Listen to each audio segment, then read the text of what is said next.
Bovell wildfire near Halsey is nearing complete containment. According to the National Wildfire Coordinating Group's website, the fire jumped from 56% contained to 94%. The amount has also been confirmed by the incident contact on the Bovell fire. Fire crews are working to contain the final portion of the blaze and monitor all flame lines to prevent any spread.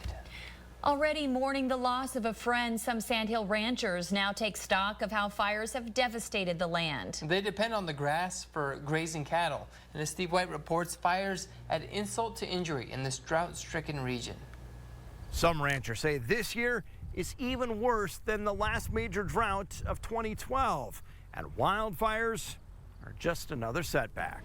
That's where it jumped. She's spent her life in these hills. I think probably flames were coming about from here, right as it crested these hills. Devastated. And it shot by a fire that spread quickly. Clear over there on the backside of those trees. Fueled by drought that has Brenda Mushik wishing this year was more like the last major dry spell. In some ways, we wish we had 2012 back because, well, at least we had snow that winter and we didn't have these we didn't have the supply chain breakdown. We didn't have the inflation. This rancher is also president of the Nebraska Cattlemen, an organization that has raised money for disaster relief, and now it hits her region. Just when we think we're getting by pretty good, then Mother Nature gives us something. She says beef demand is strong and cattle prices have improved. But some ranchers may reduce the size of their herds because of grazing conditions affected by drought. They're not the highest quality of a cow. There's something a little bit wrong with her. She's probably got to go, but we've got to, you know, the market looks good for a while. So we've got to keep the mama makers in the herd, so we've got calves for next year. Extension educator Teal Meyer says cattle producers have a few options. One may involve selling some cows. One may involve taking the cows to the feed or bringing the feed to the cows. Hay production has suffered and prices have soared. It's just hard for us to bring purchased feed to our area because of the distance. And there aren't many cornfields in this area to move cattle to. And drought-stressed corn can have high nitrate levels.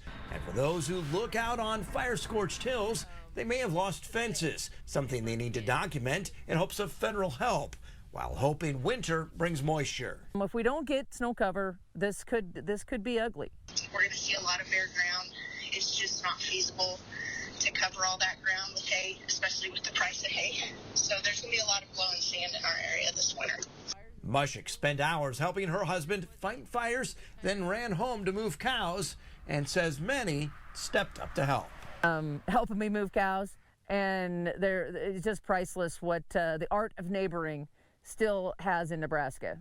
And while neighbors help neighbors, experts say it's also important that folks seek help if they feel overwhelmed by current circumstances. Reporting, I'm Steve White.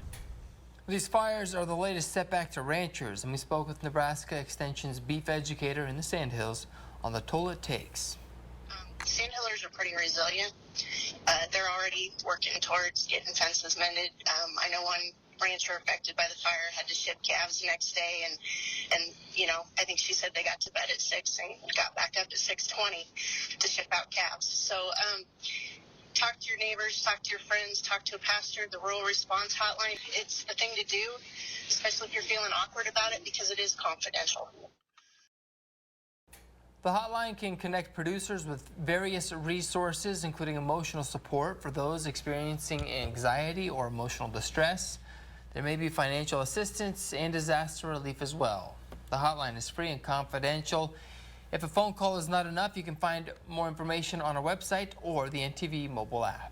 And today, the governor announcing the lowering of the flags in honor of the National Fallen Firefighters Memorial Service that's being held Sunday in Washington, D.C. from sunrise Friday to Sunday sunset.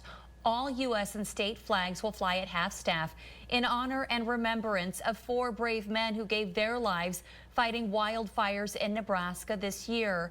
Moody plus Lincoln Fire Inspector Donald Gross, Elwood Volunteer Fire Chief Darren Kroll, and retired Cambridge Fire Chief J.P. Trumbull. In Nebraska, there are 478 fire departments with over 17,000 firefighters, and 15,000 of those are volunteer. A memorial has been scheduled for the firefighter who died while fighting the flames in Halsey A service honoring 59-year-old Michael Moody will be held Friday afternoon, 2 o'clock. Sandhills High School in Dunning is the site. Moody was Assistant Fire Chief for Purdom Volunteer Fire. Kids in Purdom and Ellesmere got together this week to honor Moody, who was a big part of the community. They made signs to celebrate his life. The signs are on display at Harsh Mercantile in Purdom.